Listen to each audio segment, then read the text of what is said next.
I'm Victoria Sechrist, and welcome to Green Goals. With summer here, at least in New England this time of year, a lot of people like to soak up the beauty of the oceans and lakes, which can mean a lot of time in the sun and therefore a lot of sunscreen, which actually might be harming the environment in ways that you don't realize.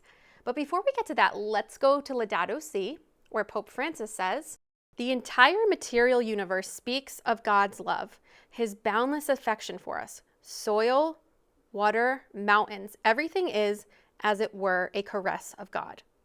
And then later in paragraph 91, he says, "Everything is connected. Concern for the environment thus needs to be joined to a sincere love for our fellow human beings and an unwavering commitment to resolving the problems of society." So then what does sunscreen and caring for creation and caring for the poor have to do with each other?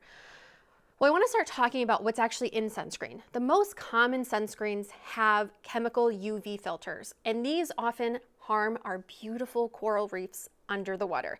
Now, there's 3 chemical UV filters that are the really big ones you want to avoid. They are oxybenzone, octinoxate, and octocrylene. In 2021, Hawaii actually banned oxybenzone and octinoxate in sunscreen. So these coral reefs, besides being part of God's creation, actually are vital because they protect coastlines when they act as a natural breakwater.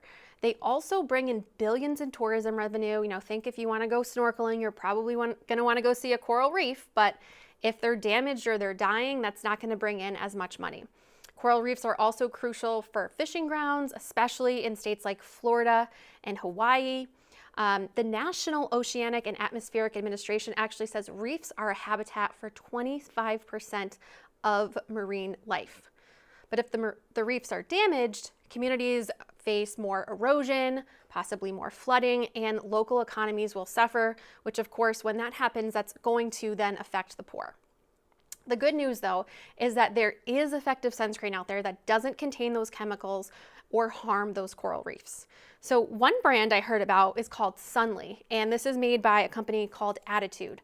Now, what first drew me to them was actually they had plastic-free packaging. So when I heard that, I was like, I need to get these. It's made from a biodegradable cardboard tube, so it's not contributing more plastic to the landfill. Now, I was already sold just from that alone, but then I learned that the ingredients in here are reef friendly. Sunly uses non-nano zinc oxide to protect you from the sun, and it's known to not damage coral reefs, unlike those 3 chemical UV filters that I mentioned earlier.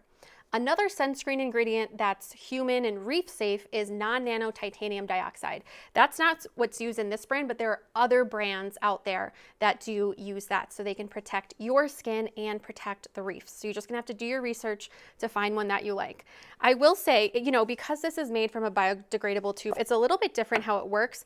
You don't twist it, you just push up, and that's how the sunscreen gets on, and you just roll it on. It's super easy. So I hope you will check out some different reef-friendly sunscreens and be sure to stay safe in the sun, and God bless.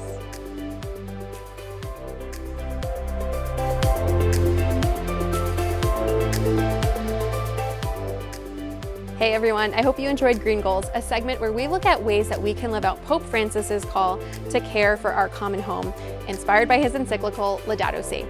And if you did enjoy it, please subscribe to Catholic TV's This Is the Day YouTube channel and click on the bell for notifications. Look for new episodes of Green Goals right here on Catholic TV's This Is the Day YouTube channel. Thanks so much for watching.